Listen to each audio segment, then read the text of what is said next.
Igsoon naay time nga galuya ta, naay time na gikapoy ta, naapod time nga gahuna-huna ta, naay time nga gahuna-huna ta about sa atong kahimtang, and usahay naay time nga gahuna-huna ta about sa atong pagtuo sa Ginoo, kung mao na ba ni Lord, ana ba nga mga pangutana, sakto na ba ni ang akong kanang desire nga mga lagad kanimo, mao ba di ang imong purpose sa kung kinabuhi, no?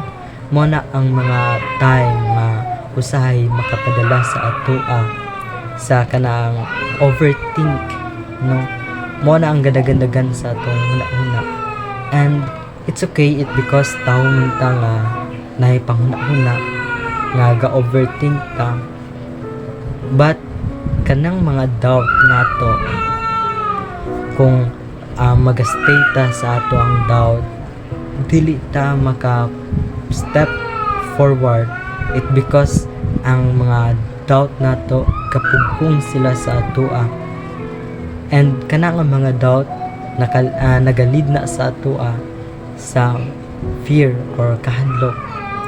And karon nga adlaw gusto lang nako i-pray ang atong mga kinabuhi nga dili ta mag-doubt sa pag-serve sa Ginoo, dili ta mag-doubt sa pag-alagad sa iya, because kung gaduha-duha ta sa pagpangalagad sa Ginoo, dili po na siya maayo, it because unsa 50% nga, kumbaga 50-50 ta ba, 50% nga mutuo ta sa iya o 50% nga dili pud ta mutuo sa iya.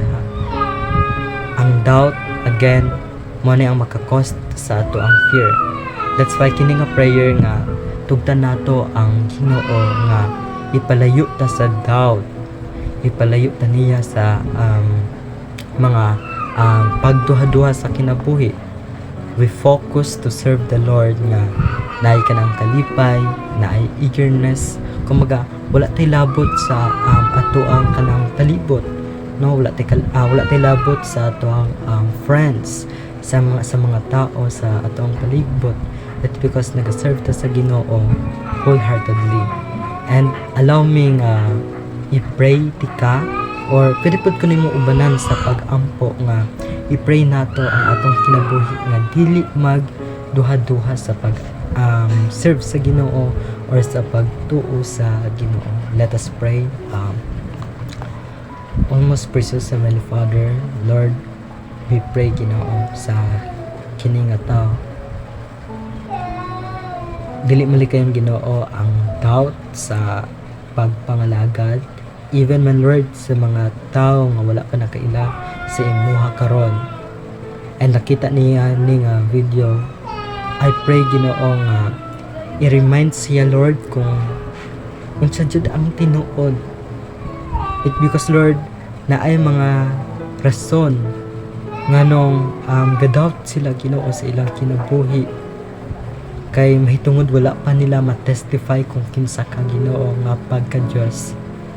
And Lord God, among i-pray kauban ng among mga isig ka Kristohanon, among i-extend ang prayer sa mga tao nga wala pa nakaila di kanimo Ginoo.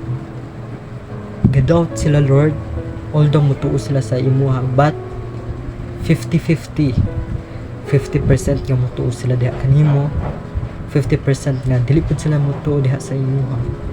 But through of our prayer Ginoo, iparealize sila Ginoo nga i-fix og 100% ang pagtuo diha kanimo Ginoo.